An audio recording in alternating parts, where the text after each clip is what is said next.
जो next year आ रहा है 2025 का एक थीम है और वो थीम है war, traps and fast. Sudden बहुत सारे बड़े बड़े डिसीजंस लिए जाएंगे पॉलिटिकल लेवल पे और गवर्नमेंट लेवल पे। कौन सी ऐसी राशियां हैं जिनको फेवर करेगा 2025? मैं अभी फाइनेंस के पॉइंट ऑफ व्यू से आपको बताऊं तो ये साल कुंभ राशि, कन्या राशि, तुला राशि, वृषभ राशि, इनके फाइनेंस पॉइंट ऑफ व्यू से बहुत अच्छा रहेगा। कन्या राशि के लिए अगर मैं कहूँ तो इनके करियर के पॉइंट ऑफ व्यू से तो ये साल काफ़ी बेहतर है, but marriage point of view से ये साल उतना अच्छा नहीं है। कौन कौन से नंबर्स के लिए क्या प्रेडिक्शन रहेगा आपका? नंबर 1, अगर आपका मूलांक यानी आप किसी भी महीने के 1, 10, 19, 28 को पैदा हुए हैं तो ये साल आपके लिए बहुत बेहतर है। मूलांक 2 के लिए साल अच्छा नहीं है, बेहतर नहीं है ये साल। वहीं पर अगर बात की जाए मूलांक 3 का, इसका फ्रेंडली नंबर है 9। 5 वालों के लिए भी अगर मैं कहूँ तो रिस्क लेने वाला साल ज़्यादा है। यहाँ जहाँ बल्ला घुमा रहे हो बॉल वहीं आ रही है। किस्मत को कैसे एक्सप्लेन कर रही हैं? किस्मत एक ऐसी चीज़ है ना कि इन दोनों में तो कोई भी आपको टक्कर दे सकता है, पर ये चीज़ आप लिखवा के लाते हो। स्मृति जी, सिर्फ 3 चीज़ें होती हैं इंसान को बिलियनियर बनाने के लिए या ट्रिलियनियर बनाने के लिए, या जिस चीज़ को हम मेटेरियलिस्टिक दुनिया में सफलता बोलते हैं वो पाने के लिए। 3 चीज़ें। क्या आपने अपने लिए कभी प्रिडिक्ट किया था ये चीज़? करते हैं कन्हैया, बस नाम हो रहा है और कुछ नहीं है। कहते हैं ना कि डर की दुकान बहुत जल्दी बिकने लग जाती है। ये डर और ये फियर कहाँ नहीं है। डॉक्टर भी ऐसे हैं जो कि आपका फ़ायदा उठाते हैं, लॉयर भी ऐसे हैं। सो ये इंडस्ट्री भी अछूती नहीं है। लाल किताब में जुपिटर अगर 10th हाउस में बैठा होता है तो बोला जाता है कि नेकी करो जूते खाओ। यानी कि अगर आपका गुरु 10वें भाव में बैठा है, आप जितना नेकी करोगे उतने जूते पड़ेंगे आपको, यानी कि बैक फायर करेगा। जो कि मैंने बहुतों से पूछा, सबने कहा हाँ ऐसा ही होता है। ठीक है, अंबानी जी के भी बैठा है। वीनस 7th हाउस के लिए बोला गया कि काली कुबड़ी अंधी लड़की से शादी करो। अब लोग कहें क्यों करें शादी? अगर आप इसे डिकोड कर ले जाओ तो आपके लिए लाल किताब बहुत अच्छी है। क्या नाम और नंबर से कोई लीडर या फॉलोअर हो सकता है? नंबर अपना काम करते हैं। आप अगर अंबानी फैमिली को देखो तो फादर अंबानी जी, उनकी वाइफ, उनके बेटे, बेटे की वाइफ, अभी जो पोता हुआ, सब वन है। और मुझे तो अब लगता है कि कॉन्स्पिरेसी चल रही है। एंजल नंबर्स के बारे में आपका मैंने एक वीडियो देखा था, बहुत इंटरेस्टिंग था। आप हमारे प्लेटफॉर्म आपके साथ हुआ कभी ऐसा? कोई नंबर आपको बार बार दिखाई दिया हो? नहीं, मेरे साथ तो नहीं हुआ, लेकिन ये है बहुत इंटरेस्टिंग कॉन्सेप्ट जो आपने बताया। ये बहुत लोगों के साथ होता है। अच्छा, होता है लोगों के साथ ऐसा कि इत्तेफाकन दिख जाता है? अब तो कमेंट बताएंगे आपको, ठीक है, मैं क्या ही बोलूं। पामिस्ट्री के बारे में बताइए, क्या ऐसा है बेसिक, क्योंकि हर कोई ज्ञाता तो देखिए भारतवर्ष है, हर कोई। ये लाइफलाइन आपका हेल्थ कैसा रहेगा, आप जिएंगे कितना, ये भी बताती है। अभी ये छोटी हो गई तो यहाँ पे लोगों को ऐसे धक्कर होने लग जाता है, मैं जल्दी मर जाऊंगी या मर जाऊंगी। यहाँ से लाइन निकलती है फॉरेन, और वो आगे चल के अगर आपकी भाग रेखा को टच कर ले, ऐसा व्यक्ति आपको विदेश में मिलेगा।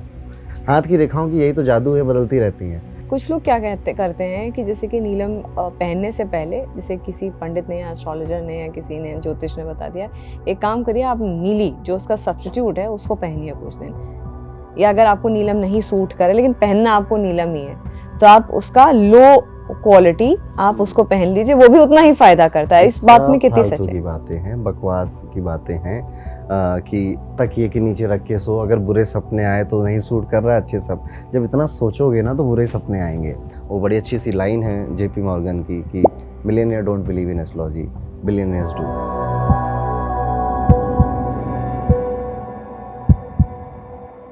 नमस्कार, जागरण मंथन में आप सभी का स्वागत है। मैं हूं स्मृति रस्तोगी। आप सभी के प्यार और विश्वास के चलते इतने ढेर सारे एपिसोड्स हमने पूरे कर लिए हैं, और इसी प्यार के चलते जो आपकी रिक्वेस्ट आती रहती है कि आप क्यों नहीं इनको बुलाती हैं, आप क्यों नहीं इनको बुलाती हैं, तो वो भी हम कंसिडर करते हैं, और जिसके चलते आप ही के पसंदीदा गेस्ट को आज हमने बुलाया है। हालांकि वक्त काफ़ी लग गया स्टूडियो तक बुलाने में आपको। अरुण पंडित जी, आपका बहुत बहुत स्वागत है। थैंक यू सो मच स्मृति जी, बुलाने के लिए, ज्योतिष को अपनी बात रखने के लिए। Thank you so much. बहुत सारी बातें हैं और बहुत सारी चीज़ें हैं जो लोग जानना भी चाहते हैं। आप अपने भी पॉडकास्ट में भी बहुत सारा इन्फॉर्मेशन होता है जिसको आप साझा करते हैं लोगों के साथ। देखिए, दिसंबर है, 2025 नया साल आने वाला है। हालांकि मैं ये पॉडकास्ट आपके साथ, ये इंटरव्यू आपके साथ पिछले साल करना चाहती थी 2024 के लिए, लेकिन देखिए क्या होता है ना, मुझे लगता है कुछ चीज़ें नियति होती हैं, डेस्टिनी होती है। कुछ चीज़ें नहीं, सारी चीज़ें डेस्टिनी होती है। तो 2025 के प्रेडिक्शन से आज हम इस इंटरव्यू की शुरुआत करते हैं। ओके, सो सबसे पहले तो साल 2024 ये 8 नंबर का साल था अगर न्यूमरोलॉजी से देखा जाए। और इस साल क्या हुआ, लोगों ने बहुत मेहनत करी है इस साल। 8 नंबर चेंज का भी साल होता है, बदलाव का साल होता है। तो इस साल कई लोगों की कई सारी चीज़ें बदली हैं। शनि का साल माना जाता है, तो ये 8 नंबर का थीम था। ऐसे ही जो नेक्स्ट ईयर आ रहा है 2025, इसका एक थीम है, और वो थीम है वॉर, ट्रैप्स एंड फास्ट। ये साल बहुत तेज़ी से भागेगा, स्पीड में भागेगा। और क्योंकि नंबर 9 का साल है, इसे एग्रेसिव ईयर बोला जाएगा, और इसे मंगल रूल करेगा। मंगल है commander in chief of all planets. तो 2025 में हमें ये एक्सपेक्ट करना चाहिए कि चीज़ें बहुत रफ्तार से भागेंगी, and everybody can feel it. अभी दिसंबर से वो चीज़ फील होने लग जाएगी।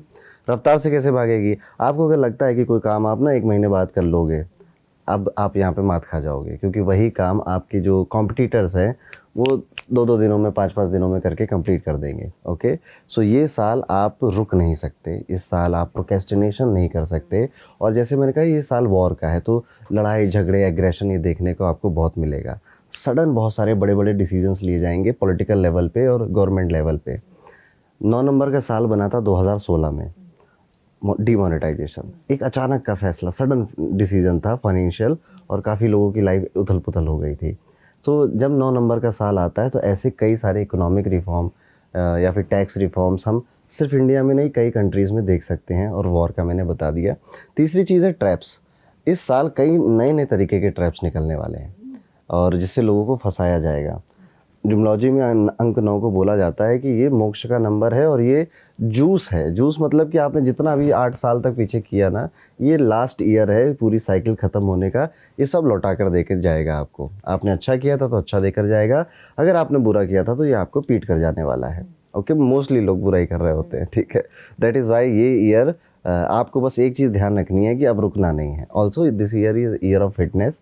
तो कई सारे आप ऐसे इवेंट भी देखोगे कि जहाँ पे लोग फिटनेस के लिए बहुत ज़्यादा उनके अंदर जोश आ रहा है। इवन अभी भी कई लोगों के प्लान बन गए होंगे कि फ़िटनेस के में ध्यान देना है, जॉगिंग करनी है, योगा करना है, जिम जाना है, एट्सेट्रा एट्सेट्रा। तो ये उसका भी ये साल है। नंबर 9 का साल अगर आप देखें तो रियल एस्टेट के लिए काफ़ी बूम वाला ईयर होने वाला है, जिसमें आप देखेंगे रियल एस्टेट के प्राइसेस बढ़ रहे हैं, क्योंकि नंबर 9 मंगल ये भूमि को भी रिप्रेजेंट करता है, जो लैंड हम परचेज़ करते हैं। तो रियल एस्टेट गोल्ड के लिए एक बूमिंग ईयर होने वाला है ये। एंड यही है, ये थीम है इस साल का। अभी कॉमन इंसान को या कॉमन पब्लिक को यहाँ पे ये समझना चाहिए कि इस साल ना मुझे बस रुकना नहीं है, मुझे आलस नहीं करना है, मुझे घर में बैठे नहीं रहना है, बाहर निकलना है, मिलना है, और अगर काम 1 घंटे 2 घंटे ज़्यादा करना पड़े तो कर देना चाहिए। मंगल बहुत फेवर करेगा उन लोगों को, अगर आपकी ये सोच ऐसी है। ये ऐसा साल भी है कि आप देखेंगे कि मेजर बड़े बड़े प्लैनेट्स इस बार मूव करने वाले हैं। जैसे 29 मार्च के आसपास सैटर्न ट्रांजिट कर जाएगा, वो अपनी राशि बदल देगा। राहु केतु अपनी राशि बदल देंगे मई के महीने में। जुपिटर अपनी राशि बदल देगा। तो अब ये ग्रह ऐसे हैं, जैसे शनि राहु केतु, ये हर साल नहीं बदलते। ये शनि 2.5 साल में एक बार बदलता है, और राहु केतु 18 महीने में एक बार बदलते हैं। सो ये इतने सारे प्लैनेट्स का चेंज होना इस साल में ये भी दर्शाता है कि काफ़ी new changes, new order, new regime यहाँ पे आने वाली है। और जो पुराने ढर्रे से लोग चल रहे हैं या पुराने तौर तरीक़ों से चल रहे हैं, उनके लिए काफ़ी डिफ़िकल्टी होने वाली है। देखिए अरुण जी, आप शो पे आए तो इतने सारे सवाल हैं, मतलब अब हर आदमी रिसर्च करके बैठता है, लेकिन इतनी सारी चीज़ें हैं कि आपसे बात कर रही हूँ तो मुझे लग रहा है ये भी सवाल पूछूं, ये भी सवाल पूछूं, ये भी सवाल पूछूं।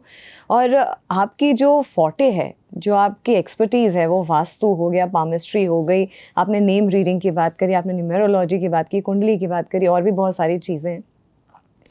2025 को लेकर के जो बड़े प्रिडिक्शंस किए हैं आपने, कौन सी ऐसी राशियां हैं जिनको फेवर करेगा 2025? वैसे तो देखिए, साल अच्छा बुरा इसकी डेफिनेशन अलग अलग होती है। किसी के लिए फाइनेंस बढ़ जाए तो अच्छा है, किसी के लिए मैरिज हो जाए तो अच्छा है, किसी के लिए कुछ, किसी के लिए कुछ। सो मैं अभी फाइनेंस के पॉइंट ऑफ व्यू से आपको बताऊं तो ये साल कुंभ राशि, कन्या राशि, तुला राशि, वृषभ राशि, इनके फाइनेंस पॉइंट ऑफ व्यू से बहुत अच्छा रहेगा। मेष राशि की अगर बात की जाए तो इनको करियर में अपॉर्चुनिटीज़ मिलेंगी, और फाइनेंस हो सकता है बहुत ना बढ़े, लेकिन आप उस लेवल पे आ जाओगे कि जो अगला साल आएगा उसमें आप पैसे ज़्यादा कमाओगे। तो मेष राशि के लिए प्लेटफॉर्म बिल्ड करने के लिए ये साल काफ़ी बेहतर रहने वाला है। अब कुछ राशियाँ ऐसी भी हैं जिनके लिए आधा पार्ट अच्छा है, आधा पार्ट बुरा भी है। जैसे कन्या राशि के लिए अगर मैं कहूँ तो इनकी करियर के पॉइंट ऑफ व्यू से तो ये साल काफ़ी बेहतर है, but marriage point of view से ये साल उतना अच्छा नहीं है।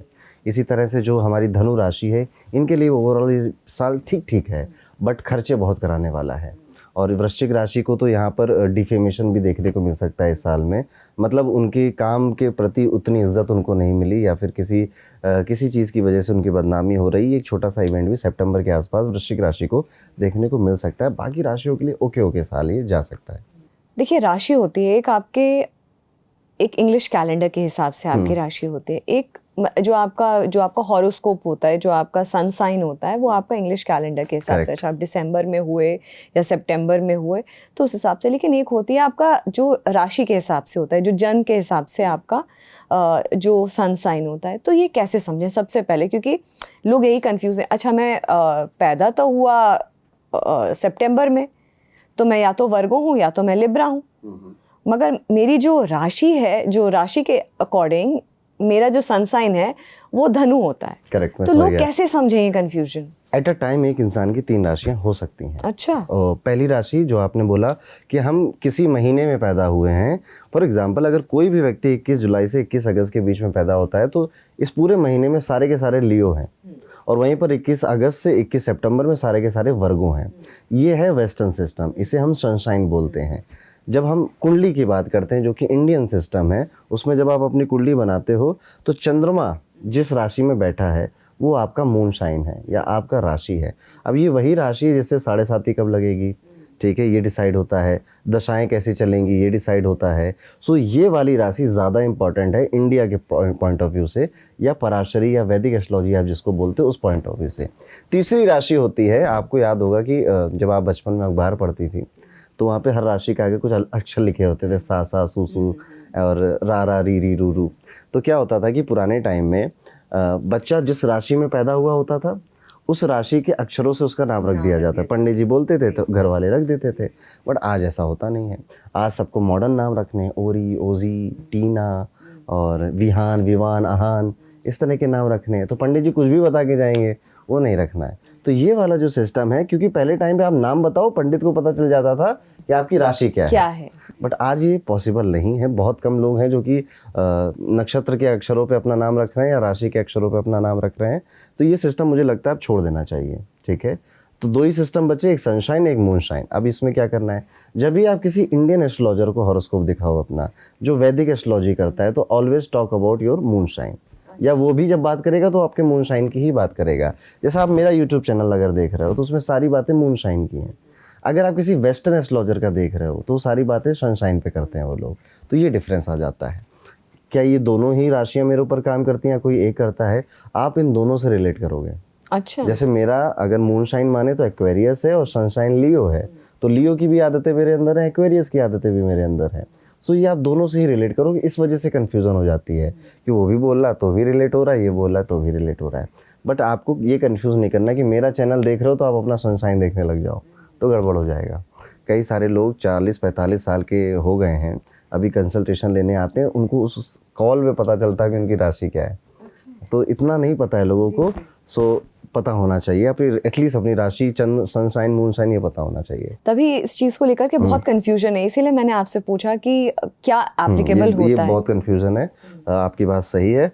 और क्योंकि अगर आपको मूनशाइन नहीं पता होगा ना अपना, तो ये जितनी बातें करते हैं ना कि ये गोचर हो रहा है, वो ये आपके लिए फिर आपको समझ नहीं आएगा कि किस राशि की बात हो रही है। अच्छा, आपने राशियों के बारे में बताया कि कौन कौन सी राशियों के लिए किस तरह से 2025 रहेगा। अब न्यूमेरोलॉजी के अकॉर्डिंग अगर मैं पूछूं, नंबर्स के हिसाब से कौन कौन से नंबर्स के लिए क्या प्रेडिक्शन रहेगा आपका? सबसे पहले तो नंबर बता दूं कि नंबर देखना कैसे है आपको। आपकी जो डेट ऑफ बर्थ होती है उसमें डेट, मंथ और ईयर, और कौन सा लेना है, जो पापा ने डॉक्यूमेंट में लिखवा दिया था वो वाला नहीं कि बच्चे की सरकारी नौकरी में 1 साल ज़्यादा मिल जाएगा, वो वाला नहीं लेना है आपको। आपको अपना ओरिजिनल डेट ऑफ बर्थ, जब आप सच में प्रकट हुए थे इस धरती पे, वो वाली डेट ऑफ बर्थ लेनी है। तो जो डेट है, जैसे आपकी डेट स्मृति जी 30 सितंबर, तो आपकी ये डेट है 30 सितंबर, तो 3 + 0 3, सितंबर हटा देना है। तो जो आपकी डेट है ये आपका मूलांक बोला जाता है कि आप नंबर 3 को, आपका मूलांक नंबर 3 है। ऐसे मान लीजिए कोई 18 तारीख को पैदा हुआ है तो 1 + 8 9, उसका मूलांक 9 हो जाएगा। कोई 31 को पैदा हुआ है तो 3 + 1 4 हो जाएगा। तो ये जो मूलांक है ये आपको देखना है। और ये अब इस साल का जो नंबर है जो कि आया 9, इसका दोस्त है कि दुश्मन है, ये चेक करना है।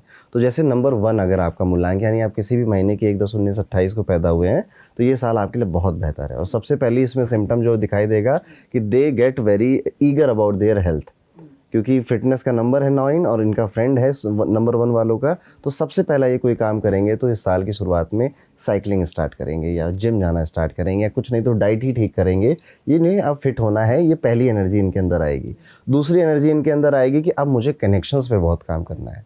तो मूलांक 1 वाला व्यक्ति ये बात समझेगा कि यार अकेले कितना ही भागूंगा मैं, I need some support, I need some connections, थोड़ी पावर भी चाहिए। तो ये अच्छे लोगों से मिलना, बातें करना, फ़ोन करना, हैप्पी बर्थडे बोलना भी शुरू करेगा इस साल। तीसरी चीज़ जो होगी कि मूलांक 1 वाला व्यक्ति कहेगा कि अभी ना मुझे पावर चाहिए, ठीक है। तो मुझे क्या करना है कि मुझे किसी एक ऐसी पोजीशन पे या किसी एक ऐसी अथॉरिटी चाहिए जिससे कि लोग मेरी बात सुने। और अपने लिए 1 नंबर वाला इस साल ज़्यादा से ज़्यादा ट्रैवल करेगा, लेकिन अगस्त के बाद घूमना फिरना चाहेगा, पर अगस्त के बाद। Business point of view, money point of view से ये साल इनके लिए बेहतर है, बट प्यार के लिए मैं कहूँगा इट्स ओके ईयर, ठीक है। अब बहुत ज़्यादा लव में इन्वॉल्व नहीं होना चाहिए क्योंकि इस साल की एनर्जी आपकी एक्शन की है, तो एक्शन ज़्यादा करना चाहिए। ये हुआ मूलांक 1 की बात। अभी आए मूलांक 2 वाले। मूलांक 2 के लिए ये साल अच्छा नहीं है, बेहतर नहीं है ये साल। मूलांक 2 वाले अब सबसे पहला जो सिम्टम देखेंगे इनकी मैरिड लाइफ में या फिर इनकी लव लाइफ में फाइट स्टार्ट हो जाएगी दिसंबर और जनवरी से ही, और डिससेटिस्फेक्शन स्टार्ट हो जाएगा। इवन ये इस लेवल पर भी जा सकता है कि आप कहेंगे भैया अब हो गया, अब नहीं रहने तुम्हारे साथ। तो मूलांक 2 के लिए प्यार मोहब्बत के पॉइंट ऑफ व्यू से ज़्यादा बेहतर साल नहीं दिखाई देता है। इनकी जॉब अगर चल रही है तो जॉब में भी ये ज़्यादा स्ट्रेस फील करने वाले हैं, क्योंकि अब वही ना मैंने कहा फास्ट ईयर है, तो जॉब में रिक्वायरमेंट होगी कि आपको ये टारगेट पूरा करना है, इतने काम करने हैं। बट मूलांक 2 वाला व्यक्ति बहुत प्यारा होता है, वो सौम्य होता है, सॉफ्ट होता है, उसको इतना ज़्यादा प्रेशर नहीं समझ आता, उसको पीसफुल इन्वायरमेंट दो तो वो काम बढ़िया कर लेता है। तो ये 2 प्रॉब्लम मूलांक 2 वाला फील कर सकता है। वहीं पर अगर बात की जाए मूलांक 3 का, इसका फ्रेंडली नंबर है 9। तो नंबर 3 वाला व्यक्ति इस साल एक तो स्माइल ज़्यादा करेगा, दूसरा बहुत पुराने दोस्तों से या पुराने किसी कलीग से, पुराने बिजनेस पार्टनर से मिलेगा, मीटिंग करेगा, और ये मीटिंग से उसका बड़ा प्रॉफिट होगा कि कोई वो आइडिया बता देगा या कुछ ऐसी बात हो जाएगी कि चलो साथ में कोलैब करते हैं, और यहाँ से उसका। तो अगर आपका मूलांक 3 है सो यहाँ पर आपको मिलना चाहिए, और आपके पास अगर फ़ोन आए पुराने तो उठा लेना चाहिए। मूलांक 3 के लिए बाकी सारे, क्योंकि ये फ्रेंडली नंबर्स हैं तो अच्छा ही ये साल है। 4 के लिए बेहतर नहीं है अब, क्योंकि राहु का अंक है 4 और मंगल है पुलिस, वो है चोर राहु। तो ये नंबर 4 और 9 का अच्छा मिलन नहीं होता। इसमें क्या होगा, सबसे पहले हेल्थ इश्यूज़ आएंगे, हेल्थ फ्रंट पे थोड़ा सा परेशान करेगा। क्या होगा, पैरों की चोट लगेगी आपको, पैरों में दर्द स्टार्ट होगा या आपको चोट लगेगी। यहाँ ये पहला सिम्टम होगा साल की शुरुआती 1-2 महीने में, आप ये देख लो या अभी दिसंबर में ही देख चुके होंगे। दूसरा सिम्टम पेट खराब रहना। मूलांक 4 वाला बार बार देखेगा ना, उसको स्टमक से रिलेटेड कुछ प्रॉब्लम बार बार हो जा रही है। मूलांक 4 की जो मदर है उनको भी पैरों की प्रॉब्लम सताएगी इस साल। मूलांक 4 वाले लोग इस समय किसी लिटिगेशन, किसी फाइन भरना या फिर कुछ इस तरह की जो चीज़ें होती है ना, डिस्प्यूट, इसमें भी इस साल फंसते हुए नज़र आते हैं। सो मूलांक 4 को बहुत ज़्यादा केयरफुल रहना है इस साल की एनर्जी के साथ, और इनको कभी भी बातों में यकीन नहीं करना है। मतलब कभी भी मैं इस साल कि अरे भाई मैं हूँ ना, मैं तेरा काम कर दूंगा, मुझ पर विश्वास कर, नो, आप रिटर्न में लीजिए। साथ ही साथ मूलांक 4, अगर आप कुछ ऐसी अनएथिकल एक्टिविटी कर रहे हैं कि आप फंस सकते हैं तो फंस जाएंगे, ये समझ के चलिए, आपका भंडा फूट जाएगा। सो देयर इज़ मेरा सजेशन है आपको कि आप कुछ भी ऐसा ना करें ऑन पेपर जिससे आप फंस सकते हैं किसी लिटिगेशन या डिस्प्यूट में। मूलांक 5 के लिए एक बेहतर साल है ये। मूलांक 5 का फ्रेंडली नंबर 9 होता है। इनके हेल्थ पॉइंट ऑफ व्यू से उतना खास नहीं है, लेकिन बिजनेस, मनी, मैरिज के पॉइंट ऑफ व्यू से, बच्चों के, चिल्ड्रन के पॉइंट ऑफ व्यू से ये साल काफ़ी बेहतर है। मूलांक 5 वाला व्यक्ति इस साल अपनी लंग्स की या स्टमक की प्रॉब्लम को ज़्यादा फील करने वाला है, और बीपी भी बढ़ेगा, उसका ब्लड प्रेशर का प्रॉब्लम भी सामने आ जाएगा। मूलांक 6 के लिए भी ईजी साल है। तो मूलांक 6 वालों के लिए ये साल अगर देखा जाए तो सबसे पहले ये साल की जो शुरुआत होगी वो दिल टूट कर होगी, ठीक है। दिल टूटेगा किसी बात को लेकर, थोड़ा सा रोना धोना होगा, ज़्यादा दिन 10-15 दिन, उसके बाद आप ज़्यादा स्ट्रांग महसूस करेंगे, और जब आप लेट इट आउट कर दोगे अपना मूलांक 6, और उसके बाद आप देखना 6 वाला व्यक्ति कहेगा कि अब इससे प्यार मोहब्बत में कुछ नहीं, ये सब धोखा है, अब मुझे पढ़ाई करनी है, मुझे काम करना है। और फिर पूरा मूलांक 6 का जो साल ये जाएगा वो अपने ऊपर काम करने पे जाएगा। सितंबर अक्टूबर के महीने में मूलांक 6 वाला व्यक्ति ट्रैवल करना, घूमना या किसी स्पिरिचुअल थेरेपी पे जाना या किसी एक अच्छे गुरु से मिलना, मेंटर से मिलना भी एक्सपीरियंस कर सकता है। अब बात करें मूलांक 7 के लिए, इनके लिए साल कंफ्यूजिंग हो सकता है क्योंकि रफ्तार में चीज़ें आगे बढ़ रही हैं, लोग इनसे बात भी बड़ी तेज तेज कर रहे हैं। और ये है केतु, केतु के पास आंखें नहीं होती हैं, उसे कुछ दिखता नहीं है। तो जब चीज़ें रफ्तार से आगे जा रही हैं तो ये उसे भी नहीं देख पाएगा, जिस वजह से कंफ्यूज बहुत होगा। इस साल की शुरुआत भी पहला सिम्टम इनको यही देखने को मिलेगा कि दे आर कन्फ्यूज्ड। कोई करियर के लिए कंफ्यूज है, कोई जॉब में स्विच करने के लिए कंफ्यूज है, कोई बिजनेस में आपके आगे क्या करूं, कोई कह रहा है शादी पिंकी से करूं कि नेहा से करूं, इसमें कंफ्यूज है। तो ये कन्फ्यूज़न से इस साल इनका स्टार्ट होगा और बाद में जब मिड ऑफ द ईयर आएगा तो इनको कोई हेल्थ इशू भी परेशान करेगा, जो कि मोस्ट प्रॉब्ली इनके दांतों से रिलेटेड होगा या फिर इनके चेस्ट से रिलेटेड होगा। और बाकी की फाइनेंशियल टर्म्स की बात करें तो मूलांक 7 का फाइनेंशियल फ्रंट ठीक है, बेहतर है, इवन अपॉर्चुनिटीज़ ही ज़्यादा मिल रही हैं।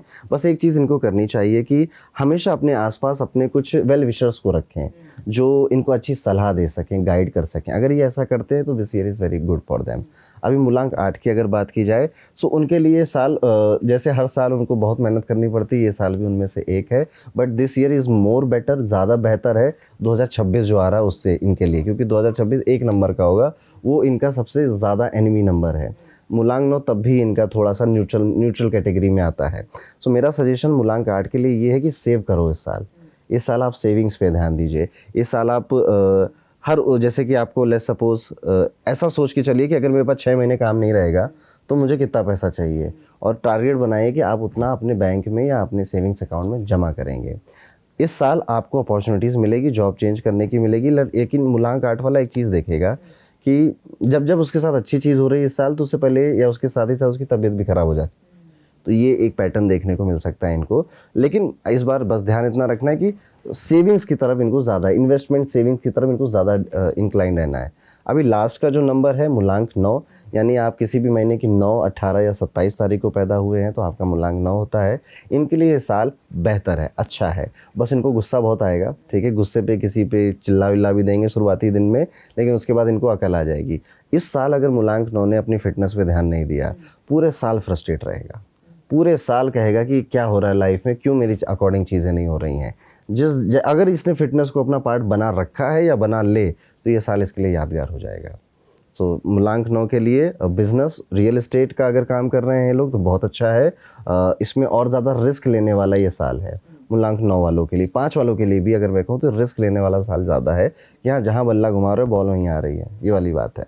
अच्छा, मुझे एक और चीज़ आप बताइए कि आप कि मैं जो इंटरव्यूज़ और पॉडकास्ट सुनती हूँ, आप बहुत इंटरेस्टिंग एक बात बताते हैं कि इंसान का जो सक्सेसफुल कोई एक आदमी बनता है, बहुत सारे फैक्टर्स होते हैं कि मैं किसी का नाम नहीं लूँगी शो पे, लेकिन अगर कोई इस वक्त टॉप मिलियनेयर है इस देश का, तो कैसी क्या चीज़ें उसके फेवर में, क्योंकि हर आदमी उसी से कंपेयर करता है, यार तुम काश हम भी उनके वहाँ जन्म ले लेते या हमें गोद ले लेते, लोग इस तरीके की बातें करते हैं। तो क्या फेवर करता है? राशि?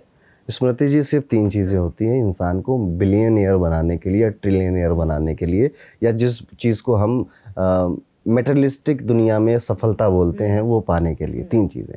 पहली चीज़ है सही टाइम पे सही जगह पे होना, राइट टाइम पे राइट चीज़ें स्टार्ट कर देना। मुकेश अंबानी का एग्जांपल ले लीजिए, अगर उनके फादर उस समय ऑयल में ना गए तो आज वो कोशिश कर रहे होते ऑयल इंडस्ट्री में जाने की, नहीं जा पाते। सो राइट टाइम पे राइट जगह पे आप होना, ये सबसे ज़्यादा इंपॉर्टेंट है, पहली चीज़। दूसरी, जो पैशन के साथ, हार्डवर्क के साथ आप 20 की उम्र में काम कर रहे थे, उसी के साथ 60 की उम्र में भी काम करो। वो चीज़, वो क्रेविंग, वो जो कि भूख कि मुझे नंबर 1 या टॉप 1 पे आना है, वो हार्डवर्क, यहाँ पे वो हार्डवर्क आता है। दूसरा चीज़ ये है कि वो passion through out the life रहे। तीसरी है लक, किस्मत। किस्मत को कैसे एक्सप्लेन कर रही हैं? किस्मत एक ऐसी चीज़ है ना कि इन दोनों में तो कोई भी आपको टक्कर दे सकता है, पर ये चीज़ आप लिखवा के लाते हो, ये होती है या तो नहीं होती है। आप भी ये बात मानते हो कि आपसे ज़्यादा टैलेंटेड लोग हर वक्त इस दुनिया में हैं, आपसे ज़्यादा मेहनती लोग हर वक्त इस दुनिया में हैं, जो आपसे ज़्यादा अच्छे से काम कर सकते हैं बट वो नहीं कर पा रहे हैं, उनको कोई जानता भी नहीं है। क्या है? किस्मत है। बहुत अच्छे एक्टर घूम रहे हैं, उनको नाम नहीं मिल रहा है, किसी और को मिल रहा है। ऐसे ही व्यापार की दुनिया में भी देख लीजिए, बहुत मेहनती, बहुत एक से एक धुएंधार आइडिया सबके पास है, स्टार्टअप में है, ये है वो है, क्या सबको मिल गया? नहीं। किस्मत, लक आप लिखवा कर लाते हैं। लिखवा कर लाने का क्या मतलब है? ये बहुत कुछ कनेक्टेड होता है आपके एंसेस्टर से, किस फैमिली में आप हैं, और बहुत कुछ कनेक्टेड होता है आपकी पास्ट लाइफ से। कि आपने पास्ट लाइफ में क्या क्या किया था, वैसा ही रिजल्ट आपको मिलता है। इवन जो मैंने पहला पॉइंट बोला ना कि सही टाइम पे सही जगह पे, वो भी आपकी किस्मत ही होती है कि आप राइट टाइम पे राइट पोजीशन पे या जगह पे पहुंच गए। एस्ट्रोलॉजी की ले लें, 2020 के बाद एकदम से बूम आया, जो लोग आ गए वो आ गए, अभी आना टफ हो गया है। ओके, तो right time is very important, hard work then, और उसके बाद आपका लक। आपका लक आपको कहीं भी पहुंचा सकता है। वो बड़ी अच्छी सी लाइन है जेपी मॉर्गन की कि millionaire don't believe in astrology, billionaires do. Okay, so जब आप उस सफलता के उस लेवल पे होते हो तो आपको समझ में आ जाता है कि यार जितना जितना मिल गया ना, इतने के हकदार नहीं है, और वो किस्मत की वजह से मिला है। आप अरुण जी अपने जो सक्सेस का जो आपका मंत्रा रहा है 2020 के बाद, जो प्रोमिनेंस और जो लोगों के बीच में आपको इतना प्यार, बिलीफ लोगों का जो आपके प्रेडिक्शंस पे रहा है, इतना प्यार, लोग आपको इतना पसंद करते हैं, लोग आपसे कनेक्ट करना चाहते हैं, आप अपने लिए क्या कहेंगे कि किस तरह से जो आपकी जो जर्नी रही है, इसमें लक का कितना बड़ा फैक्टर है? क्या आपने अपने लिए कभी प्रिडिक्ट किया था ये चीज़? बहुत ज़्यादा ही लकी हूँ मैं, ठीक है, मैं यही कहूँगा। आपने प्रिडिक्ट किया था अपने लिए? नो, नहीं किया था, ठीक है। और मैंने जैसे आपको बताया ना कि इस फील्ड में कोई भी सोच कर नहीं आ सकता, प्लानिंग करके आ ही नहीं सकता। मेरे स्टूडेंट्स हैं, हम पढ़ाते हैं उनको, सो 200 स्टूडेंट्स हैं फॉर एग्जांपल, उनमें से हर कोई जोश में आया कि आप एस्ट्रोलॉजी सीखेंगे, कूल लगेगा, ठीक है, पर टिकेगा या उनमें से बनेगा कोई एक ही, ठीक है, क्योंकि जो सच में आया है, क्योंकि एक टाइम आता है ना स्मृति जी कि आपके एक डिसीजन से किसी की शादी होगी या तो नहीं होगी। ट्रू। आपके एक डिसीजन, आपके कहने से लोग कहते हैं कि आप बता दीजिए मैं वही काम करूँगा, आप बता दीजिए शादी करूँ या ना करूँ, तो आप बता दीजिए बेबी प्लान करूँ या ना करूँ। सो आपका डिसीजन बड़ा इंपॉर्टेंट हो जाता है, और वो सही बैठना चाहिए, वो गलत नहीं हो सकता, किसी की लाइफ का सवाल है। दैट इज़ वाई ये सब्जेक्ट इतना डिवाइन है, इतना स्पिरिचुअल है, ये ऐसे बंदों को आने ही नहीं देता कि जो ऐसा गड़बड़ कर सकें या किसी को बता सकें। बहुत सारे ऐसे एस्ट्रोलॉजर होते हैं, वो अगर सुन रहे होंगे तो जानते भी हैं कि वो यही बोलते हैं कि भगवान इस मेरे क्लाइंट का भला कर दे, ठीक है, और वो रेमेडी कुछ भी बता देते हैं और वो काम कर जाती है, क्योंकि काम होना है। हम जितने भी लोग हैं, ये हीलर्स हैं, जो स्पिरिचुअल लीडर्स हैं आपके, ये सब एक मीडियम है, ठीक है। काम उसका वैसे भी होना था, जो सामने से आया है ना क्लाइंट, आज वो दुख में आया, उसका काम वैसे ही होना था, आपको मीडियम बनाया गया। करते हैं कन्हैया, बस नाम हो रहा है और कुछ नहीं है। जब ज्योतिष पढ़ना सीखा था और देखा तो मेरी कुंडली में लगभग 9 ऐसे योग हैं जो मुझे यही बोल रहे थे कि आपको एस्ट्रोलॉजी की दुनिया में आगे जाना चाहिए था।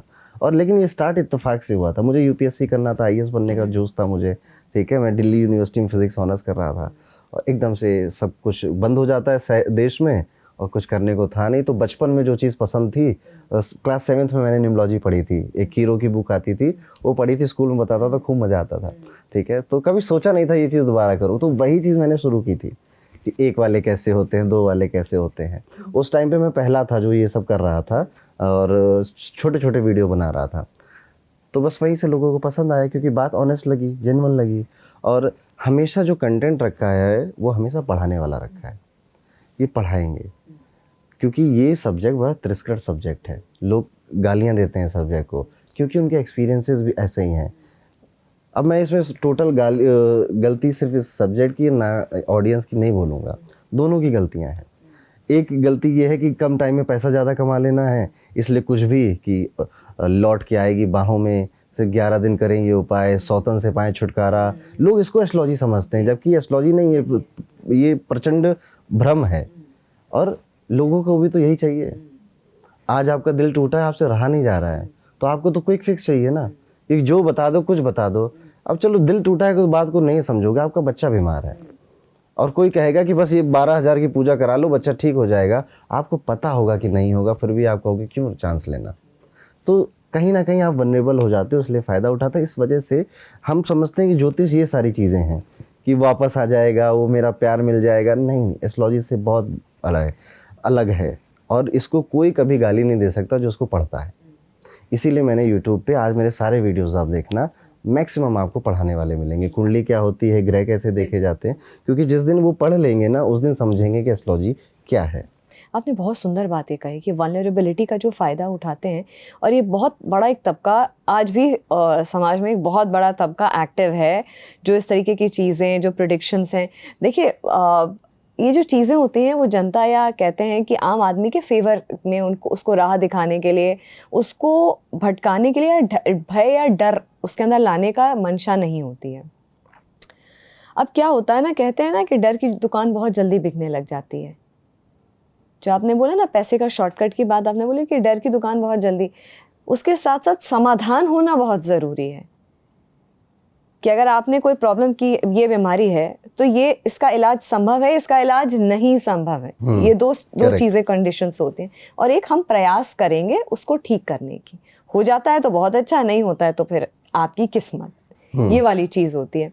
तो मैं आपसे ये समझूंगी कि कई बार क्या होता है कि कुंडली जब आप पढ़ते हैं तो किसी का बड़ा राजयोग है, ये है वो है। अब क्या होता है कि चलिए एस्ट्रोलॉजर ने अपना काम कर दिया, लेकिन जो सामने वाला बंदा है, जो आप कहते हैं ना मेहनत, आपने एक और बात बोली कि मेहनत करना बहुत ज़रूरी है कि एक तो किस्मत हो गया, मेहनत हो गया, फिर आप किस तरीके से आपके जो पास्ट कार्मिक अकाउंट्स है वो सेटल होते हैं। अब सामने वाला ये सोचे जी मेरे तो ये राजयोग है, मुझे तो मेहनत करने की ज़रूरत ही नहीं है, मेरे में तो ये लिखा है। तो इस तरीके की जो चीज़ें हैं, जो भ्रम हैं, उनको आप कैसे, क्योंकि ये बहुत तेज़ी से अब आप हर यूट्यूब पे या हर आप ऐसा सोशल मीडिया प्लेटफॉर्म पे बहुत सारे वीडियोस अरुण जी, आपको खुद भी पता होगा। ये डर और ये फियर कहाँ नहीं है। डॉक्टर भी ऐसे हैं जो कि आपका फ़ायदा उठाते हैं, लॉयर भी ऐसे हैं। सो ये इंडस्ट्री भी अछूती नहीं है, इसमें भी लोग ऐसे मिलेंगे आपको, अच्छे बुरे दोनों मिलेंगे आपको यहाँ पर। जो आपने बात बोली ना रेमेडीज़ वाली बात, ये कितनी इंटरेस्टिंग बात है। वही बात मैं फिर से कहूँगा स्मृति जी कि हमें क्विक फिक्स चाहिए कि मेरी प्रॉब्लम अभी ब्लिंकिट की तरह 10 मिनट में सॉल्व कर दो, ठीक है। सो उसके लिए क्या रेमेडी है? रेमेडी ये है कि अपना अंडरवियर इधर बांध कर उधर साउथ वेस्ट में डाल दो। कितनी वायरल हुआ था ये वाला, एकदम सेंसलेस और बेसलेस बातें, ठीक है।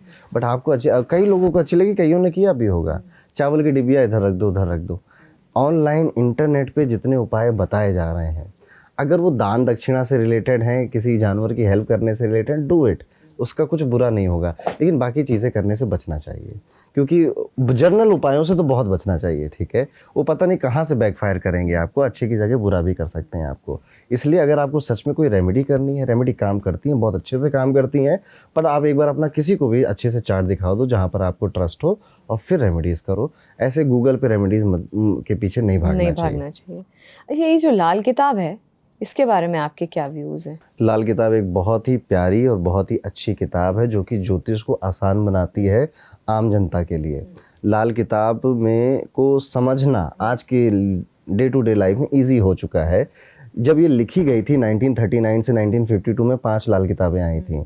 लाल किताब के फरमान, लाल किताब के अरमान, लघु लाल किताब, और इसमें फ़ारसी में, उर्दू में मिक्स करके ज्योतिष को समझाया गया था। सो क्या है कि एक तरफ है वैदिक ज्योतिष, पराशर ज्योतिष, ठीक है, जो अभी तक हम जानते हैं, जिसमें राशियां हैं, लगन है, प्लैनेट्स हैं। फिर एक तरफ लाल किताब है जो इसी चीज़ को इजी बना रहा है। इजी कैसे? कह रहा है कि 12 हाउस होते हैं, हाँ, ये राशियों को इधर उधर मत बैठाओ, राशियों का सिस्टम हटा दो, तो राशियाँ हट गई सिस्टम से। अभी प्लैनेट जहाँ बैठे तो वहीं बैठा दो, और हर प्लैनेट की हर खाना नंबर बोलते हैं इसे, कि खाना नंबर 4 में अगर शुक्र बैठा है तो ये सारी प्रेडिक्शंस है, खाना नंबर 5 में अगर बुध बैठा है तो ये सारी प्रेडिक्शंस है। और ये बस बता दो सामने वाले को, वो रिलेट कर जाएगा।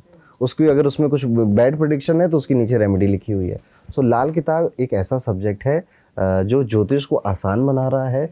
कोई भी इसको सीख सकता है आराम से, और इसके उपाय बहुत काम करते हैं। ये मेरा पर्सनल एक्सपीरियंस है कि इसकी रेमेडी काम करती है, ठीक है। हम लाल किताब पढ़ाते भी हैं लोगों को, और कंडेंस्ड फॉर्म ऑफ एस्ट्रोलॉजी आप इसको ऐसे बोल सकते हो कि शॉर्ट में समझाई जा रही है ज्योतिष आपको। ये जो एस्ट्रोलॉजी है ना, ये कई अलग अलग ब्रांचेस में बटी हुई है। एस्ट्रोलॉजी एक केपी एस्ट्रोलॉजी आता है, कृष्णमूर्ति साहब थे कि उन्होंने अपना एक सिस्टम बनाया, निकाला यहीं से, तो एक ब्रांच वो आ गई। फिर एक नाड़ी ज्योतिष आता है, फिर एक आता है आपका जेमिनाई ज्योतिष, फिर एक आता है लाल किताब ज्योतिष आपका। तो ज्योतिष यही था, अलग अलग लोग आए, स्कॉलर्स आए, उन्होंने अपनी अलग अलग तरह से बातें कहीं, और मज़े की बात है सब सही हैं, गलत कोई भी नहीं है इनमें से। यही ज्योतिष की खूबसूरती है कि एक ही श्लोक लिखा पराशर ऋषि ने, उसको पढ़ने वाले हज़ार हैं, हज़ार मतलब निकाल रहे हैं, और सब सही है। सारी चीज़ें बातें एक्यूरेट बैठ रही हैं लोगों के ऊपर। जैसे लाल किताब में जुपिटर अगर 10th हाउस में बैठा होता है तो बोला जाता है कि नेकी करो जूते खाओ। यानी कि अगर आपका गुरु 10वें भाव में बैठा है, आप जितना नेकी करोगे उतने जूते पड़ेंगे आपको, यानी कि बैक फायर करेगा। जो कि मैंने बहुतों से पूछा, सबने कहा हाँ ऐसा ही होता है, ठीक है। अंबानी जी के भी बैठा है, ठीक है। तो अब यहाँ पे डिफरेंस क्या हुआ कि कि आपको समझा दिया गया नेकी करने से, यानी कि आपका बिजनेस चल रहा है, आप सबको फ्री में अपना बिजनेस का आइटम नहीं दे सकते, आपको स्ट्रिक्ट बनना पड़ेगा, आपको वहाँ पर डिसिप्लिन लाना पड़ेगा। तो अगर आप ला रहे हो तो जुपिटर आपको बहुत ज़्यादा पैसे भी देगा। आगे की लाइन भी है, कसाई बनो में पेड़े खाओ, ठीक है, कसाई बनो मतलब स्ट्रिक्ट बनो। तो लाल किताब की जो भाषा है वो कई बार ऐसी हो जाती है कि लोग कहते हैं कि क्या फालतू की बात कह रहा है। जैसे जुपिटर 4th हाउस के लिए कहते हैं कि घर में मंदिर मत जाओ। अगर आपका जुपिटर 4थे घर में है तो मंदिर ही मत जाओ। लोग कह सकते हैं कि हम क्यों ना जाएं मंदिर, जबकि यहाँ पर ये बोला गया है कि जुपिटर 4th वालों की आदत हो जाती है कि भगवान के सामने दंडवत बिछ जाने की। कुछ भी हो छोटा, आज नींद नहीं आई, देवता मुझे नींद आ रही, ठीक है, तो ये मत करो। इस चीज़ को मना किया गया है वहाँ पे। वीनस 7th हाउस के लिए बोला गया कि काली कुबड़ी अंधी लड़की से शादी करो। अब लोग कहें क्यों करें शादी, ठीक है। तो लाल किताब एक ऐसा है कि लोगों को समझ में नहीं आ रहा तो कह रहे फालतू की चीज़ है ये, जबकि वहाँ पे उसका सेंस ये है कि नेवर जज योर स्पाउस। अगर आपका वीनस 7th हाउस में बैठा है तो आपकी आदत होती है कि आप अपने स्पाउस को बहुत जज करते हो कि वो देखो वो उसने ज़्यादा अच्छे कपड़े पहने, तुम ऐसे कपड़े क्यों नहीं पहन रही, उसके मेकअप देखो, वो देखो वहाँ जॉब कर रही, तुम क्यों बैठी हो। जो you are judging your spouse, तो आप अपनी मैरिड लाइफ ख़राब कर रहे हो। तो वीनस 7th हाउस के लिए बोला गया कि जज मत करो। ऐसे ही आप देखोगे तो बहुत सारी बातें। वीनस को अगर हम 11th हाउस में बैठाएं तो बोला गया ये जगत माता, ठीक है, जगत माता, यानी कि इसका प्यार सब जगह बटेगा। तो अब यहाँ पे लोग कहेंगे कैसा कैरेक्टर है फीमेल का, सब जगह प्यार बट रहा है इसका। नहीं, उसका मतलब है कि एक ऐसी पर्सनालिटी ये बनेगा कि इसको किसी को भी देखकर दया आ जाएगी, तो दया भावना ज़्यादा आएगी। ऐसी बातें लिखी गई हैं वहाँ पे। तो हर एक प्लेनेट के लिए इस तरह की बातें लिखी गई। अगर आप इसे डिकोड कर ले जाओ तो आपके लिए लाल किताब बहुत अच्छी है, नहीं कर पाओगे तो आप कहोगे कि बिल्कुल बेकार है। जैसे कि जुपिटर 7th हाउस में अगर बैठा है तो लाल किताब कहती है कि धार्मिक किताबों से और धर्म से दूर रहो, या मंदिर में पूजा घंटी बजाकर पूजा मत करो। अभी कितनी वैसी बेकार सी बात लग रही है ना, जबकि उसका ये मतलब है कि जिस भी व्यक्ति का जुपिटर 7th हाउस में आता है वो उम्र बढ़ते बढ़ते ज़्यादा स्पिरिचुअल, ज़्यादा पूजा पाठी और ज़्यादा धार्मिक होने लग जाता है। तो या तो शादी मत करो, तब ये सब काम खूब करो। लेकिन अगर आप गृहस्थ हो और उसके बाद आप ये सब कर रहे हो तो आपका पार्टनर वो परेशान हो जाएगा, ठीक है। आपकी वाइफ हो या हस्बैंड हो कि तुम दिन भर 3 घंटे सुबह घंटी बजाते हो, 6 घंटे रात में घंटी बजाते हो, तो मुझे तो टाइम कब दोगे। तो इस चीज़ को मना किया गया वहाँ पे। तो लाल किताब को समझने के लिए बहुत सारे मतलब थोड़ा सा एक चाहिए, और मुझे ऐसा लगता है कि अभी 30-40 साल और लगेंगे लाल किताब को और ज़्यादा डिकोड होने में। अभी जो कई सारे लोग इस पर काम कर रहे हैं, मैं भी थोड़ा बहुत काम इस पे करता रहता हूँ, पर अभी ये सब्जेक्ट बहुत यंग है। सोचिए 1950 में आया है, ठीक है, अभी कितने 80 साल हुए हैं। इतने भारी सब्जेक्ट को डिकोड करने में 30-40 साल अभी और चाहिए। अच्छा, एक और चीज़ अरुण जी कि देखिए 140 करोड़ की जनसंख्या वाला ये देश, इसमें इतनी राशियाँ, इतने नंबर्स, भाई नंबर 3 वाले, नंबर 9 वाले, नंबर 1 वाले, क्या ये प्रिडिक्शंस हर किसी पे सेम लागू होते हैं? ऑफ कोर्स नॉट, ठीक है। 12 ही राशियाँ हैं, इतने सारे लोग हैं, सब एक जैसे थोड़े होंगे। क्योंकि लोग बैठ करके, जैसे हमारा भी जो डिस्कशन है, बहुत सारे लोग सुनेंगे, बहुत सारे लोग सुन रहे होंगे कि अच्छा ठीक है, इन्होंने इस राशि के लिए ये प्रेडिक्ट किया है, इस नंबर के लिए ये प्रेडिक्ट किया है, तो क्या ये हर किसी पे लागू होगा? जो हम इस पॉडकास्ट में बातें करते हैं या यूट्यूब चैनल पे बातें करते हैं, मैं क्या कोई भी करता है, वो कभी भी किसी को स्पेसिफिक नहीं बता सकता। ये सारी बातें जनरलाइज्ड वे में होती हैं ताकि लोगों को एक चीज़ समझ में आए। जैसे मैंने एक बोला कि इस साल का थीम है कि चीज़ें तेज़ी से भागेंगी। अब कुछ भी हो सकता है इसका मतलब, पर ये थीम वही रहेगा। तो मैंने एक जनरल वर्ड में बोला, ऐसे ही 1 वाले ऐसे होते हैं, 2 वाले ऐसे होते हैं, थोड़ा वेरिएशन सबके अंदर है। और क्या सिर्फ आपका मूलांक ही आपको ये पर्सनालिटी को डिसाइड कर रहा है? आपका मूलांक हो सकता है 1 हो, राशि आपकी टॉरस हो, तो उसका भी लक्षण आपको मिलेगा। उसमें सनशाइन आपका जेमिनाई हो, वो भी आपके अंदर थोड़ा बहुत आएगा। उसके बाद लगन देखा जाता है कि आपकी कुंडली के 1st हाउस में क्या बैठा हुआ है। वहाँ पे शनि बैठ गया तो इंसान थोड़ा धीरे धीरे चलने वाला होता है। मरकुरी बैठ गया तो बहुत बातूनी नहीं होता है। जुपिटर बैठ गया तो फिर वो ज्ञान देता है, ज्ञान लेता है, यही करता है। तो कितनी सारी चीज़ें हैं एक फैक्टर डिसाइड करने में, और ये हर एक व्यक्ति की एक नहीं हो सकती, ठीक है। कि मूलांक 3 है, राशि भी मेष है, तो ये सब डिफरेंट होता है। तो बहुत सारी चीज़ें क्लब होकर आपके बारे में कुछ आपकी स्पेसिफिक बता रही होती हैं, और वो चीज़ कभी भी किसी पॉडकास्ट या फिर यूट्यूब पे नहीं हो सकती है। तो यहाँ पर हम जनरल बातें ही करते हैं जिससे ज़्यादा से ज़्यादा लोग रिलेट करें और इस सब्जेक्ट को प्यार करें। क्या नाम और नंबर से कोई लीडर या फॉलोअर हो सकता है? जैसे आपने नाम लिया मुकेश अंबानी जी का, धीरू भाई अंबानी जी का। नंबर अपना काम करते हैं। आप अगर अंबानी फैमिली को देखो तो फादर अंबानी जी, उनकी वाइफ, उनके बेटे, बेटे की वाइफ, अभी जो पोता हुआ, सब 1 है, सबका नंबर 1 है। और मुझे तो अब लगता है कि कॉन्स्पिरेसी चल रही है, ठीक है, कि जो बच्चा आया उसका भी हमें मूलांक 1 ही चाहिए। सो दे लव नंबर 1। और उनका आप कंपनी के नाम देखोगे तो जो जियो है वो 9 पे ऐड होता है, रिलायंस 7 पे ऐड होता है।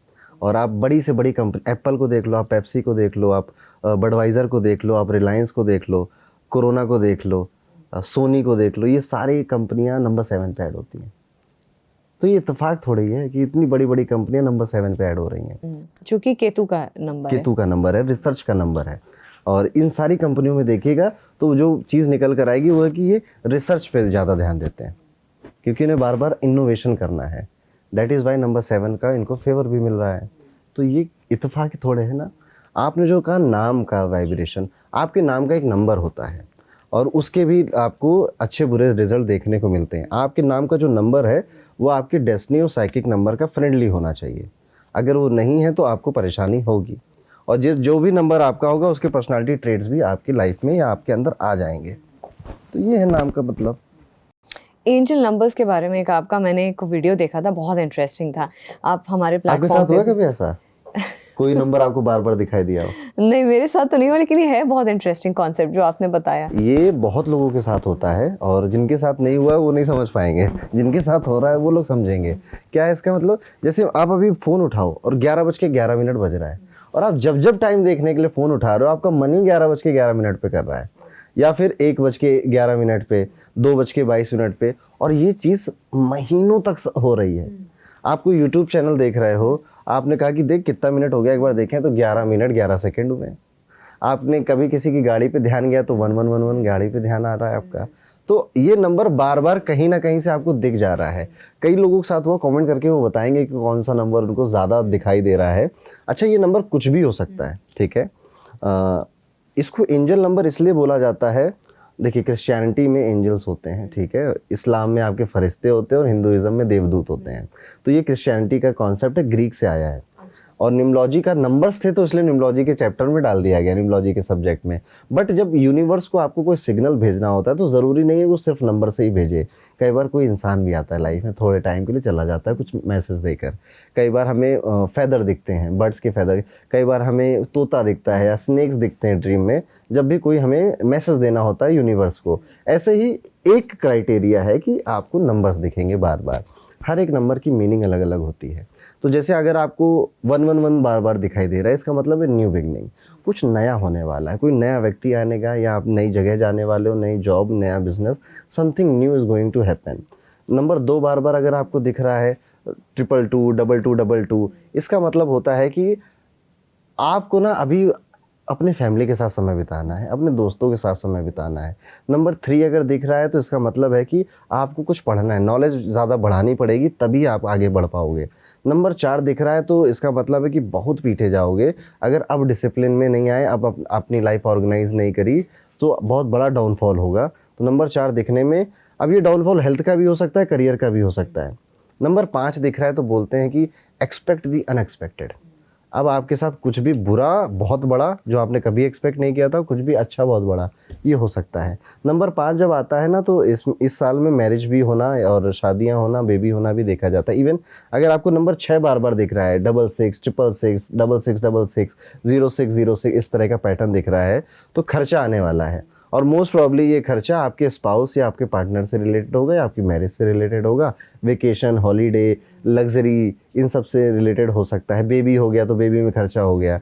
नंबर 7 दिख रहा है तो यहाँ पे बोला जाता है कि समय आ गया है स्पिरिचुअल होने का, समय आ गया, ये जो केओस बार बार मचा हुआ है ना, इसको ख़त्म करके अब स्पिरिचुअलिटी की तरफ जाओ और जो चीज़ लेस क्योटिक है उसको चूज़ करो।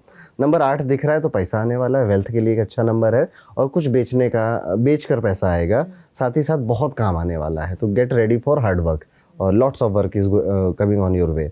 नंबर 9 दिख रहा है तो ये सिंपल कह रहा है कि फोकस ऑन योर फिटनेस, अपने सेहत पे ध्यान अब दे दो, नहीं तो उसके बाद बहुत लेट हो जाएगा। तो ऐसे 1 से लेकर 9 तक का ये सारा मतलब होता है। अब ज़रूरी नहीं सबको यही नंबर दिखें, किसी को हो सकता है दिखे 9696, तो हमें मतलब बनाना पड़ेगा कि 9 का मतलब है फिटनेस पे ध्यान दो, 6 का मतलब है खर्चा, तो फिटनेस पे खर्चा होने वाला है। तो ये आपको बनाना पड़ेगा अपना। और अच्छा हाँ, अभी आपने जैसे सुन लिया कि 11-11 दिखता है तो नई चीज़ें होती हैं, तो ऐसा मत करना 11 बजे करके अलार्म लगा लिया ओ शिट मुझे तो दिख गया, ठीक है, या फिर अपने मिरर के सामने 11-11 लिख लिया, ओ शिट मुझे तो दिख गया, ऐसा नहीं ऐसे करना केसेस आए क्या है। आपके बिल्कुल सामने? बिल्कुल ऐसे होता है कि सर मैं टैटू बनवा लूँ 11-11 का, तो बार बार दिखता रहेगा, या अपनी ही गाड़ी खरीद लूँ 11-11 पे, रोज सुबह दिखेगा मुझे। नहीं, इत्तेफाक से दिखना चाहिए, गलती से दिखना चाहिए, और बार बार दिखना चाहिए। 1-2 बार दिखा तो कोई मतलब नहीं है, 2 महीने 6 महीने तक दिख रहा है तो इसका मतलब है। ये बहुत इंटरेस्टिंग कॉन्सेप्ट था, क्योंकि जब मैंने आपका ये सुना था, ये आपका एक शॉर्ट वीडियो था, वो मैं ऐसे ही स्क्रॉल करी तो मुझे बहुत इंटरेस्टिंग लगा। मैंने सोचा था कि आप जब हमारे मंथन के शो पे आएंगे तब मैं आपसे ये सवाल करूंगी कि ये क्या है, क्योंकि अच्छा होता है लोगों के साथ ऐसा कि इत्तेफाकन दिख जाता है। अब तो कमेंट बताएंगे आपको, ठीक है, मैं क्या ही बोलूँ, कमेंट में सब बताएंगे आपको, देखना। अच्छा, पामिस्ट्री के बारे में थोड़ा सा, मतलब मैं अब शो क्योंकि ख़त्म करूँगी, थोड़े 2-3 क्वेश्चंस में पामिस्ट्री के बारे में बताइए, क्या ऐसा है बेसिक, क्योंकि हर कोई ज्ञाता तो देखिए भारतवर्ष है, हर कोई। तो जैसे कि एक कन्फ्यूज़न है कि लड़की है तो लेफ्ट देखते हैं, लड़का है तो राइट देखते हैं। हाँ, दोनों देखते हैं कि भगवान ने दोनों हाथ आपको दिए हैं, तो ये दोनों चीज़ें आपकी हैं। कैमरे में दिखा दें तो ये वाली लाइन, ये लाइफ लाइन आपका हेल्थ कैसा रहेगा, आप जिएंगे कितना, ये भी बताती है। अगर ये बहुत कटी पिटी है तो हेल्थ इश्यूज ज़्यादा आएंगे, बार बार आएंगे। अगर ये बहुत लंबी है, यानी कि एक अच्छी लंबी लाइफ है without too much health issues. अभी ये छोटी हो गई तो यहाँ पे लोगों को ऐसे धक्कर धक्कर होने लग जाता है अभी नहीं, जब ये छोटी होती है तो उसका मतलब होता है कि आपको प्रोफेशन में रिकग्निशन नहीं मिलेगा, और जॉब में आप कभी स्टेबिलिटी नहीं पा पाओगे, तो वहाँ पे आपकी बार बार मृत्यु होती रहेगी, आपके प्रोफेशन की मृत्यु हो जाएगी। ये इसका छोटी होने का ये मतलब होता है। भाग रेखा यहाँ से निकलती है, जितनी पतली और जितनी अनहिंडर्ड उतनी ये ज़्यादा बेहतर होती है। जैसे पतली सी है मेरी, अब मेरी यहाँ पे आप देख रहे होगे ऐसे आगे निकल गया, क्या हुआ, टूट गई, ठीक है, तो दो तरफ हो गई, इसे कहेंगे दो मुही भाग रेखा, जो आगे से ऐसे हो जाए। इसका क्या मतलब है, देखिए भाग रेखा का मतलब है लाइफ में कितना कंफर्ट है आपको। भाग रेखा अगर टूटी फूटी है तो भाग्य आपका आपको बार बार हार्डवर्क कराएगा, मेहनत कराएगा। ऊपर से जाके दो मुही हैं, यानी जिंदगी चल रही थी एक जगह, एक टाइम ऐसा आएगा पूरा करियर बदल जाएगा, किसी और रास्ते पे चले जाओगे और बेहतर करोगे उस रास्ते पे। तो जिनकी दो मुही होती है, कईयों की भाग रेखा नहीं होती, अभी वो कहेंगे कि तो मेरा भाग ही नहीं है। ऐसा नहीं है, भाग रेखा कभी भी निकल सकती है। आपकी 40 की एज में भी निकलते देखी है मैंने, 55 की एज में भी निकलते देखी है। हाथ की रेखाओं की यही तो जादू है, बदलती रहती हैं। ऐसा नहीं है कि आप बचपन में जो लेकर आए थे अभी तक वही है, कुछ भी कभी भी निकल सकता है, और वो आगे के फ्यूचर के बारे में बताता है। यहाँ से लाइन निकलती है फॉरेन, और वो आगे चल के अगर आपकी भाग रेखा को टच कर ले, ऐसा व्यक्ति आपको विदेश में मिलेगा, क्योंकि इसके विदेश की रेखा ने भाग्य को टच कर लिया, तो इसका भाग्य विदेश में है। तो अमेरिका जाए, यूएस जाए, कनाडा जाए, कहीं भी जाए, काम इसका वहीं बनने वाला है। तो ये दो रेखाएं मेन हो गई, एक लाइफ लाइन, दूसरी लक लाइन, भाग रेखा। तो ये हार्ट लाइन है, ठीक है। हार्ट लाइन आपके दिल का हाल बताता है। दिल का हाल का मतलब इमोशन। अगर ये बहुत सिंपल सीधी सी है तो इंसान स्थिर है, वो बहुत इमोशनली फ्लक्चुएट नहीं होता है। अगर ये यहाँ तक बहुत छोटी सी है तो बहुत जल्दी जल्दी घबरा जाता है, जल्दी जल्दी वो कि क्या बोलते हैं उसे, पैनिक हो जाता है। अभी अगर हृदय रेखा बार बार कट जाए तो ऐसा व्यक्ति ओवर थिंकर होता है। तो ये तीन लाइनें मेन हो गई, life line, luck line, heart line. एक रेखा और होती है जो मेरे हाथ में तो नहीं है, ये वाली रेखा, इसका नाम है माइंड लाइन। ये आपकी बौद्धिक क्षमता को समझाता है। ये जितनी बड़ी उतना व्यक्ति इंटेलेक्चुअल होता है। जैसे आपकी काफ़ी बड़ी है तो ये दिखा रहा है कि जितना लंबा जाएगा ये उतना इंटेलेक्चुअल, उतना ज़्यादा सोच सकता है, उतना ये चीज़ों को एनालाइज कर सकता है कि अच्छा ये व्यक्ति ये बोल रहा है तो इसके पीछे कौन खड़ा है, क्या है, तो वो बिग पिक्चर को देख सकता है। और जितना ये छोटा उतना ये चंचल होता है। अगर आपकी माइंड लाइन यहाँ से निकली, मेरे हाथ में नहीं है, उतना ये चंचल होता है, उतनी जल्दी ये प्रोन है कि ये किसी चीज़ पे जल्दी से भटक जाएगा या फोकस नहीं कर पाएगा। अब जैसे मेरी नहीं निकली, उसका रीज़न बता देता हूँ। मेरी आप देखेंगे तो आपको यहाँ से लेके यहाँ तक एक लाइन दिखेगी, ये भी बिल्कुल सीधी स्ट्रेट दिखेगी, आपको कभी किसी का ये स्ट्रेट नहीं दिखेगा। रीज़न, ये सीमियन लाइन बन जाती है।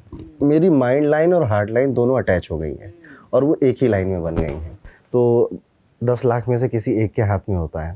आपके व्यूअर्स बताएंगे कि किन के हाथ में सीमियन लाइन है। मतलब क्या होता है कि इनका माइंड लाइन और हार्ट लाइन एक साथ अटैच हो गया, ठीक। अभी इनका दिल जो कह रहा है वही इनका दिमाग कह रहा है।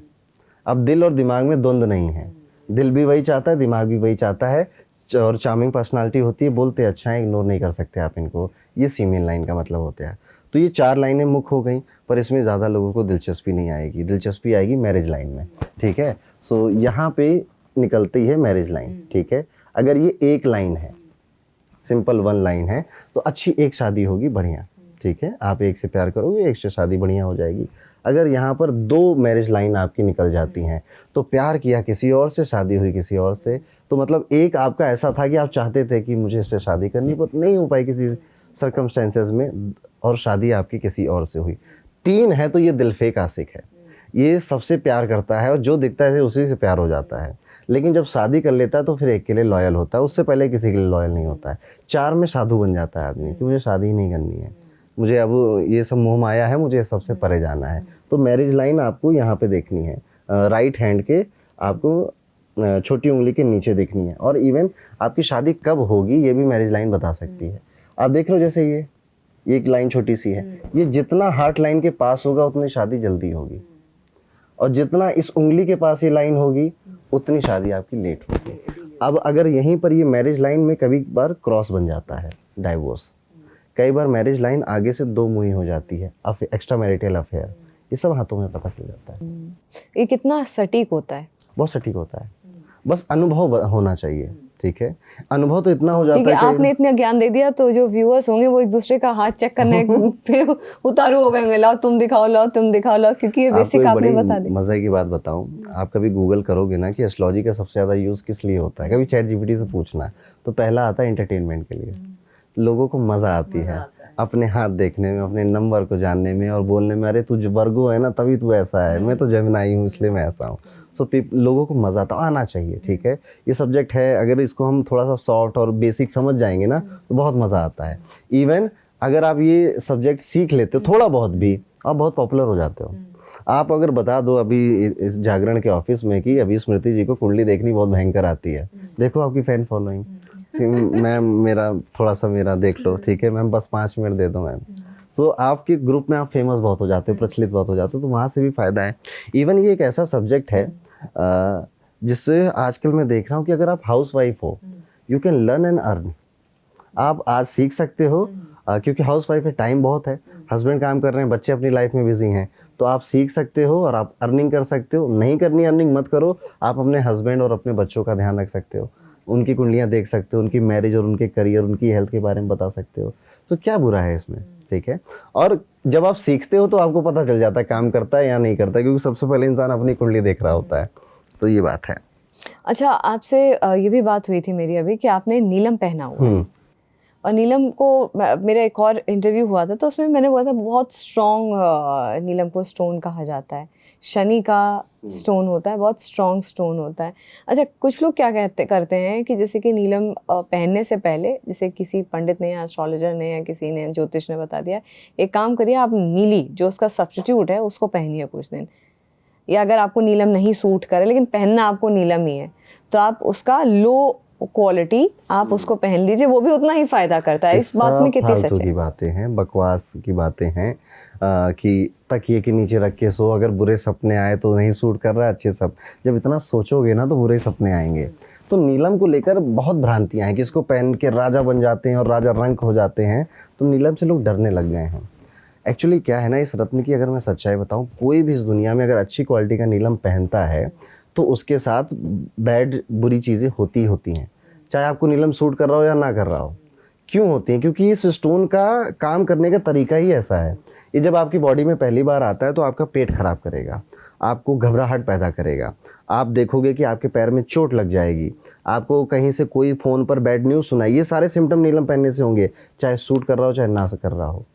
तो अब होंगे, अब क्या करोगे आप? इतने में घबरा जाओगे कि जिसने, अरे बाप रे, लगता है पंडित जी ने गलत बता दिया, मुझे तो नहीं सूट करता, मुझे इसको उतार देना चाहिए। नो, 1 महीने तक बस ये सब होगा, उसके बाद ये नीलम अपना काम करने जिस लिए आया था वो काम करने लग जाएगा आपके ऊपर।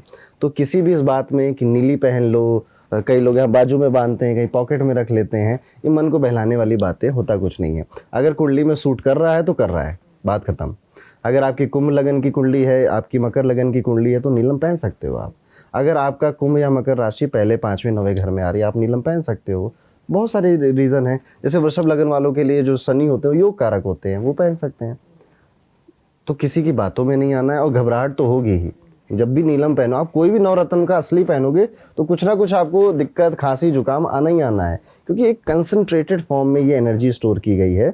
और नीलम किनको पहनना चाहिए? जिनको बहुत एक्सपोनेंशियल ग्रोथ चाहिए, जिनको स्पीड में आगे बढ़ना है, जिनको धीरे धीरे नहीं आगे बढ़ना है, नीलम उनके लिए है। बहुत तेजी में बढ़ाता है, जबकि शनि का काम है, शनि स्लो करते हैं चीज़ों को, इसलिए नीलम पहनना है, ये स्पीड में आगे बढ़ाता है, एक्सपोनेंशियल ग्रोथ देता है। अरुण जी, आपसे बहुत सारी चीज़ों पे बात हुई और आपने मुझे ये बोला है कि नेक्स्ट टाइम भी एक इंटरव्यू करेंगे, और इस बार बहुत जल्दी मैं उम्मीद करूँगी कि जैसे ही हम जनवरी की स्टार्टिंग या फरवरी में हो, तब आपसे के साथ एक और जागरण मंथन पे, दैनिक जागरण डिजिटल पे करेंगे। आप बहुत अच्छे लिसनर हो, आई डोंट नो आपको पता है या नहीं पता, पर आप सुनते हो सहजता से, एंड ये बात मुझे आपकी बहुत अच्छी लगी। हमारा ऑफिस भी बगल बगल है, तो बुला लीजिएगा आप जी।